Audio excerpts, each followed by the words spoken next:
আজকের ভিডিওটা অনেক ইন্টারেস্টিং ভিডিও বিকজ আজকে আমরা আমাদের চ্যানেলে প্রথমবারের মতো ল্যাপটপের রিভিউ করছি।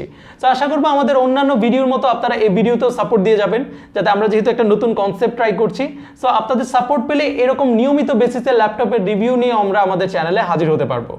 সো রিসেন্টলি অ্যাসুস বাংলাদেশে তাদের ভিভোবুক সিরিজের S14 অ্যান্ড S15 এর বেশ কয়েকটা মডেল বাংলাদেশে রিলিজ করেছে, যার মধ্যে একটা মডেল আমি গত প্রায় বেশ কিছুদিন ধরে ব্যবহার করছি।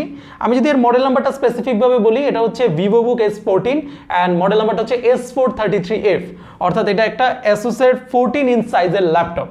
সো অন পেপার এই ল্যাপটপটা বেশ ডিসেন্ট স্পেক অফার করছে, টু বি অনেস্ট। লাইক এখানে পাওয়ার করছে ইন্টেলের নতুন 10 জেনারেশন সিপিইউ, এবং একই সাথে মিড টায়ার সেগমেন্টে এর যে target consumer students and office going people, তাদের জন্য অ্যাসুসের ক্লেম অনুযায়ী এই ল্যাপটপটা kind of best type of.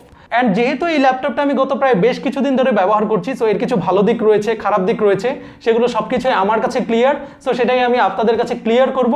And একই সাথে এর যে প্রাইস, সেই প্রাইসে এই ল্যাপটপটার ওভারঅল ভালো মন্দ দিক বিবেচনা করে ল্যাপটপটা কি আসলে যোগ্য কিনা তা নিয়ে কথা বলবো।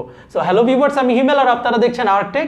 আজকের ভিডিওটা হচ্ছে অ্যাসুস ভিভোবুক S14 S433F মডেলের আনবক্সিং অ্যান্ড আমাদের ফুল রিভিউ। তার আগে বলবো, ভিডিওটা যদি ভালো লেগে থাকে বা কাজের মনে হয়, ভিডিওতে অবশ্যই একটা লাইক দিবেন। অ্যান্ড আপনি যদি আমাদের চ্যানেলে নতুন হয়ে থাকেন, চ্যানেলটাকে সাবস্ক্রাইব করবেন, সেই সাথে বেল বাটনটাকে অন করে দিবেন, যাতে যখনই আমরা নতুন কোনো ভিডিও আপলোড করি আপনি সবার আগে দেখতে পান। সো ভিডিও শুরু করছি আনবক্সিং দিয়ে। দেখতে পাচ্ছেন বেশ বড়সড় একটা কার্ড বক্স হাজির হয়েছে আমাদের স্টুডিওতে। তো প্রথমে এই বক্সটাকে কেটে ওপেন করছি, অ্যান্ড যেমনটা দেখতে পাচ্ছেন সবার আগেই পাচ্ছেন একটা সুন্দর ল্যাপটপ ক্যারিং ব্যাগ, অ্যান্ড এরপরই থাকছে আমাদের মেইন ল্যাপটপের বক্স। তো এবারে আমরা মূল বক্সটাকে আনবক্স করি। তো বক্স খুললেই সবার আগে পাচ্ছেন অ্যাসুস ভিভোবুক S14 S433F। আমাদের ইউনিটটা হচ্ছে গাইয়া গ্রিন কালার, বাট বাজারে আপনারা হোয়াইট, ব্ল্যাক অ্যান্ড রেড কালারের আরও 3টা কালার অ্যাভেলেবল পাবেন। এই ল্যাপটপটা নিয়ে আমি যদি আমার ফার্স্ট ইমপ্রেশন শেয়ার করি, টু বি অনেস্ট এটা বেশ লাইট ওয়েটেড একটা ল্যাপটপ। তো বক্সের ভেতরে আরও থাকছে 19 ভোল্ট 3.42 অ্যাম্পিয়ারের পাওয়ার অ্যাডাপ্টার, বেশ কিছু পেপার ওয়ার্কস থাকছে, এবং থাকছে একটা স্টিকার্স প্যাক, এবং সর্বশেষে থাকছে একটা পাওয়ার কেবল এই চার্জিং অ্যাডাপ্টারের জন্য। তো প্রথমেই design, look and build quality নিয়ে কথা বলি। To be honest Asus Vivobook S14 এর এই মডেলটি দেখতে রিয়েলি বিউটিফুল, এটা নিয়ে কোনো ডাউট নেই। টপ লিডটা দেখতে পাচ্ছেন গ্রিন কালার, তবে এটা ডিফারেন্ট অ্যাঙ্গেলে ডিফারেন্ট শেড দেয়। অ্যান্ড এখানে একটা স্মুথ সারফেস ফিল পাচ্ছেন, এবং সত্যি কথা বলতে বেশ নিট একটা ডিজাইন আমাকে বলতেই হবে। বিল্ডে পুরো চ্যাসিসটাই হচ্ছে অ্যালুমিনিয়াম বিল্ড, আর ওভারঅল স্ট্রাকচারটা আমার কাছে বেশ সলিড লেগেছে। যেমনটা বললাম, এই ল্যাপটপটা অ্যাকচুয়ালি অনেক লাইট ওয়েটেড, মাত্র 1.4 কিলোগ্রাম। সো এটা দেখতে যেরকম স্লিক লুকিং, একই সাথে বিল্ড কোয়ালিটিতেও আমার কাছে এই ল্যাপটপটা বেশ স্টার্ডি লেগেছে। So overall design, look and build কোয়ালিটিতে Vivobook S14 really good.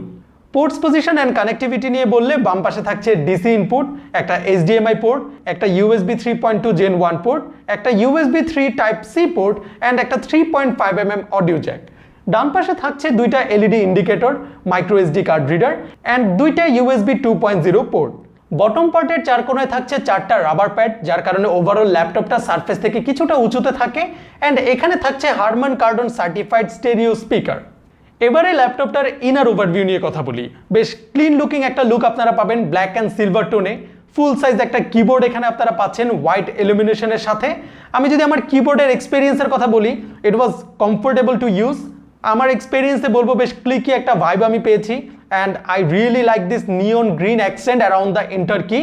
But backlit keyboard হলেও এর যে হোয়াইট ইলুমিনেশন, সেটা এতটাই পুয়ার ছিল যে এই কিপ্যাডের লেখাগুলো দেখতে আমার খুবই সমস্যা হয়েছে। To be honest, dark condition ছাড়া লাইটিং কন্ডিশনে এই লেখাগুলো দেখতে খুবই সমস্যা হয়। অ্যান্ড আপনারা যে ব্যাকলিটটা দেখছেন, সেটাও আমার কাছে খুব একটা আপ টু দ্য মার্ক লাগেনি। এটা 3টা লেভেলে আপনারা কন্ট্রোল করতে পারবেন, অ্যান্ড এরকম ডার্ক সিনারিও ছাড়া এর লাইটটা খুব একটা ভিজিবল লাগেও না। আর আমি যদি আমার পার্সোনাল এক্সপিরিয়েন্স থেকে বলি, আমার কাছে মনে হয় স্টাইল সেন্সটাকে একটু সাইডে রেখে যদি আমি এই কিবোর্ডের অংশটাকে ব্ল্যাক ইমাজিন করি উইথ হোয়াইট ইলুমিনেশন, সেই ব্যাপারটা আই থিঙ্ক এখানে বেশি প্র্যাকটিক্যাল লাগতো। নিচের দিকে একটা কম্প্যাক্ট সাইজের গ্লাস টাচপ্যাড থাকছে, যার টপ রাইট কর্নারে থাকছে আবার একটা ফিঙ্গারপ্রিন্ট সেন্সর।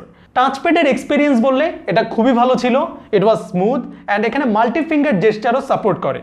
অ্যান্ড এখানে যে ফিঙ্গারপ্রিন্ট রিডারটা ছিল, সেটা খুবই অ্যাকুরেট ছিল, যেমনটা দেখতে পাচ্ছেন। এর unlocking speed really fast. Talk about screen, এখানে থাকছে 14 ইঞ্চ ফুল HD রেজুলেশনের IPS স্ক্রিন, যেটাকে অ্যাসুস বলছে ন্যানো এজ স্ক্রিন। প্র্যাকটিক্যালি বললে এই স্ক্রিনের যে ওভারঅল বেজেল, সেটা অ্যাকচুয়ালি অনেক thin, but overall screen to body ratio যদি দেখেন সেটা 85%। অ্যান্ড এর কারণ হচ্ছে এর নিচের যে চিন বার যেখানে অ্যাসুসের ব্র্যান্ডিং থাকছে এটা, এবং উপরের বারটা একটু বড়, অ্যান্ড উপরের বারে থাকছে একটা এইচডি ক্যামেরা। কোয়ালিটি নিয়ে আমি যদি বলি জাস্ট অ্যাভারেজ মানের।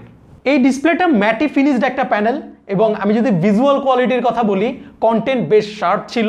ইনডোর লাইটিং কন্ডিশন বা একটু ডিম লাইটিং কন্ডিশনে এই ডিসপ্লে দেখতে কোনো প্রবলেম হয় না, বাট আপনি যদি আউটডোর লাইটিং কন্ডিশন অথবা একটু এক্সেসিভ লাইটিংয়ে যান ব্রাইটনেসের ইস্যু আপনারা পাবেন।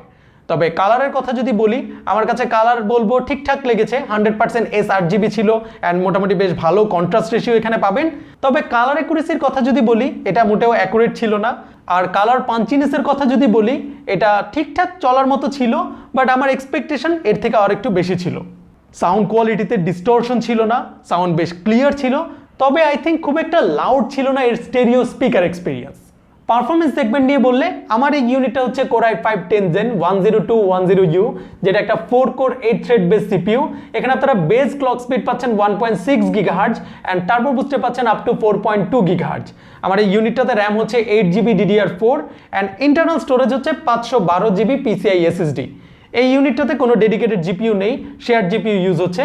বাট যেমনটা জানেন যে এই সিরিজটার টার্গেট কনজিউমার হচ্ছে student and office going people, so তাদের রিকোয়ারমেন্ট অনুযায়ী এই ভেরিয়েন্টের বেশ কয়েকটা মডেল তারা রিলিজ করেছে, লাইক এটা Core i5, বাট আপনারা Core i7 সিপিইউ বিল্ডও পাবেন যেখানে র্যাম পাবেন up to 16GB and internal storage পাবেন 1TB PCI SSD, অ্যান্ড সেখানে আপনারা ডেডিকেটেড জিপিইউ পাবেন MX250 2GB একটা জিপিইউ, অ্যান্ড একই সাথে Ryzen সিপিইউ বিল্ডও আপনারা এই মডেলটাকে অ্যাভেলেবল পাবেন। সো এই ছিল ওভারঅল স্পেক। এবার আমি যদি রিয়েল লাইফের কথা বলি সবার আগে আমার যেটা প্রবলেম, এখানে আমারটা 8GB র্যাম, বাট এখানে আমি যেমনটা বললাম আপ টু 16GB র্যাম পাবেন। এই দুইটা র্যামই হচ্ছে সিঙ্গেল চ্যানেল র্যাম, যেটা হচ্ছে আপনার ওভারঅল যে পারফরমেন্স আমি যদি কম্পেয়ার করি একদম কাগজে কলমে ডুয়েল চ্যানেল র্যামের সাথে, আপনারা অন পেপারই 20-25%-এর মতো কম পারফরমেন্স পাবেন। This was my first issue. And secondly এই র্যামটা আপগ্রেড করতে পারবেন না, আপনি 8GB নিলে 8GB, 16GB নিলে 16GB, সো এটা একটা লাইফ টাইম ডিসিশন। সো আপনাকে আগে থেকে এটা ডিসিশন নিতে হবে যে আপনি 8GB নেবেন or 16GB, and that's fixed. But আপনারা ইন্টারনাল স্টোরেজটাকে চাইলে আপডেট করতে পারবেন, ইন্টারনালি আপনারা সেই সাপোর্টটা পাবেন। অ্যান্ড এক্সট্রা করে যে USB টাইপ সিটা রয়েছে সেখানেও আপনারা চাইলে আপনারা কোনো পোর্টেবল SSD ইউজ করতে পারবেন। রিয়েল লাইফ পারফরমেন্সের কথা যদি বলি এই ল্যাপটপটার টার্গেট কনজিউমারদের ইউজিং প্যাটার্ন ফলো করে যদি বলি ডেইলি অফিস টাস্কগুলো এই ল্যাপটপে খুবই ভালোভাবে পারফর্ম করেছে, লাইক MS ওয়ার্ড, এক্সেল বা পাওয়ার পয়েন্টের কাজ যদি করেন, আপনি যদি রেগুলার বেসিসে ইন্টারনেট ব্রাউজ করেন। আমি জেনারেলি প্রচুর ট্যাব ওপেন করে গুগল ক্রোমে ব্রাউজ করি এবং এখানে আমি অলমোস্ট 20-25টার উপরে ট্যাব ওপেন রেখে কাজ করেছি। আমার 8GB র্যাম ভেরিয়েন্টে বেশ স্টেবল পারফরমেন্স ছিল। যেহেতু আমার এই ইউনিটটাতে কোনো ডেডিকেটেড জিপিইউ ছিল না, সো আমি এখানে গেমিং নিয়ে এক ফোঁটাও সময় নষ্ট করিনি, সো গেম প্লের প্রশ্নই ওঠে না। অ্যান্ড প্রথম ব্যাপারে এই ল্যাপটপটার টার্গেট কনজিউমার গেমার্স না। দ্বিতীয়ত হচ্ছে যদি কোনো গেমার্সের এই ল্যাপটপটা দেখে ভালোও লাগে তারপরেও বলবো গেমিং পারপাসে এই ল্যাপটপটা রিকমেন্ডেড না। অ্যান্ড দ্বিতীয় ব্যাপার হচ্ছে এর যে অন্য একটা ভেরিয়েন্ট যেখানে আপনারা ডেডিকেটেড MX250 জিপিইউ পাচ্ছেন, সেটাকেও যদি আমি গেমিং পারপাস চিন্তা করে আপনাকে ভার্ডিক্ট দেই তারপরেও এই ল্যাপটপটা গেমার্সদের জন্য মোটেও না। আপনি হয়তো বা হাই গ্রাফিক্যাল গেমগুলোকে একদম লোয়ার সেটিং হয়তো বা ম্যাক্সিমাম 20-30 এরকম FPS এ খেলতে পারবেন, সো গেমারদের জন্য মোটেও এটা না, এবং সেখানে আপনারা হিটিং ইস্যুও পাবেন। সো আপনি যদি জাস্ট এটার যে basic task, office task, regular purpose use, ছোটোখাটো ইউজ, ইন্টারনেট ব্যবহার করা, এই পারপাসে যদি আপনি কিনে তারপরে শখের বসে টুকটাক গেম খেলেন উইদাউট এনি এক্সপেকটেশন, দেন এই ল্যাপটপটা আপনার জন্য ঠিক আছে। আর এখানে আমি অ্যাডোবি ফটোশপ ইউজ করেছি, ফটো এডিটিংয়ে কোনো প্রবলেম হয়নি। ফটো এডিটিং বা ছোটোখাটো প্রজেক্ট যদি এরকম করতে চান এই ল্যাপটপটার পারফরমেন্স আমি বলবো decent enough. Finally battery backup নিয়ে যদি বলি ভিভোবুক S14 S433F মডেলটিতে থাকছে 3 সেল 50 ওয়াটের লিথিয়াম পলিমার ব্যাটারি। অ্যান্ড আমি যদি আমার ওভারঅল ব্যাটারি এক্সপিরিয়েন্স থেকে বলি এর ব্যাটারি এক্সপিরিয়েন্স ছিল সুপার। ফুল চার্জ অবস্থায় শুরু করে আমার রিভিউ টেস্টিং এক্সপিরিয়েন্সে আমি টোটাল 8 ঘন্টার উপরে ব্যাটারি ব্যাকআপ এখান থেকে পেয়েছি, যেটা really good. And the great part is it supports fast charging. Nearly half an আওয়ারের মধ্যে এর চার্জার দিয়ে 0 থেকে 45% পর্যন্ত চার্জ করা গেছে, যেটা অ্যাকচুয়ালি বেশ fast. And yes, battery part নিয়ে আমার কোনো ইস্যু ছিল না। সো ফাইনাল ভার্ডিক্ট দেওয়ার আগে আমি যদি ভিভোবুক S14 S433F মডেলটা নিয়ে আমি একদম ভালো দিক মন্দ দিক স্পেসিফিকভাবে বলি, দেখতে এই ল্যাপটপটা রিয়েলি বিউটিফুল, হাতে আপনার কাছে বেশ প্রিমিয়াম লাগবে, বেশ লাইট ওয়েটেড। আপনি এই অন দ্য গোয়ের জন্য আমি বলবো একদম পারফেক্ট, টার্গেট কনজিউমারদের জন্য পারফেক্ট একটা প্যাকেজ। লুক, ফিল, ডিজাইনে it's 10 out of 10। Screen quality নিয়ে আমি যদি বলি, এর পাঞ্চিনেস, কালার অ্যাকুরেসি অ্যান্ড ব্রাইটনেস, এই তিনটা টার্মে আমি বলবো যে কাইন্ড অফ মানে অ্যাভারেজ মানের ছিল, বাট ওভারঅল বিবেচনায় স্ক্রিনটা খুব একটা খারাপ না। আমি বলবো যে 3.5 আউট অফ 5 পাওয়ার মতো একটা স্ক্রিন আপনি বলতে পারেন, like not too good or not too terrible. Performance সেগমেন্টে যদি বলি, অন পেপার যে স্পেক পাচ্ছেন সেই স্পেকের এগেনস্টে আপনি যে রিয়েল লাইফ পারফরমেন্স এক্সপেক্ট করবেন এখান থেকে সেটাই আপনারা পাবেন। ব্যাটারি ব্যাকআপ নিয়ে যদি বলি, it's a really good laptop, এই পয়েন্টে আমার ন্যূনতম কোনো ইস্যু ছিল না। সো এগুলো ছিল স্ট্রেট ফরওয়ার্ড ভালো দিক। আর যদি আমার যে দিকগুলো অ্যাকচুয়ালি ভালো লাগেনি আমি সেটা বলি, এটার প্রথমত এই হোয়াইট ইলুমিনেশনটা সিলভার কিবোর্ড প্যাটার্নে আমার কাছে ভালো লাগেনি, এখানে ভিজিবিলিটিতে খুবই ইস্যু ছিল। সো যদি আপনি এই ল্যাপটপটা সামহাও কিনেন, আমি বলবো যে এমন কালার ভেরিয়েন্টটা কেনেন যেখানে আপনারা ব্ল্যাক কালারের হচ্ছে কিবোর্ড প্যাটার্নটা পাবেন। আই থিঙ্ক এটা আপনি পরবর্তীতে আমাকে থ্যাঙ্কস জানাবেন। পারফরমেন্সের ব্যাপারে যদি বলি, আমার মনে হয় যে সিঙ্গেল চ্যানেল র্যাম হওয়াটা এখানে একটা বড় রকমের ইস্যু আপনার কাছে আপনি ফেস করবেন। সেকেন্ডলি, এই র্যামটা আপগ্রেড করা যায় না। সো এই ব্যাপারটা আমার মনে হয় যে আপনি এই ল্যাপটপটা কেনার আগে সবার আগে এই ব্যাপারটা নিয়ে রিথিঙ্ক করা উচিত। আর আমি যদি ওভারঅল ল্যাপটপটার বিবেচনা করি প্রাইসের তুলনায়, আমার এই ভেরিয়েন্টটা again i5 10 Gen 8GB DDR4 single channel RAM, 512GB PCIe SSD, expandable, আপনি এক্সপেন্ড করতে পারবেন। ওভারঅল এই 14 ইঞ্চ সাইজের ল্যাপটপটার প্রাইস হচ্ছে 69,500 টাকা।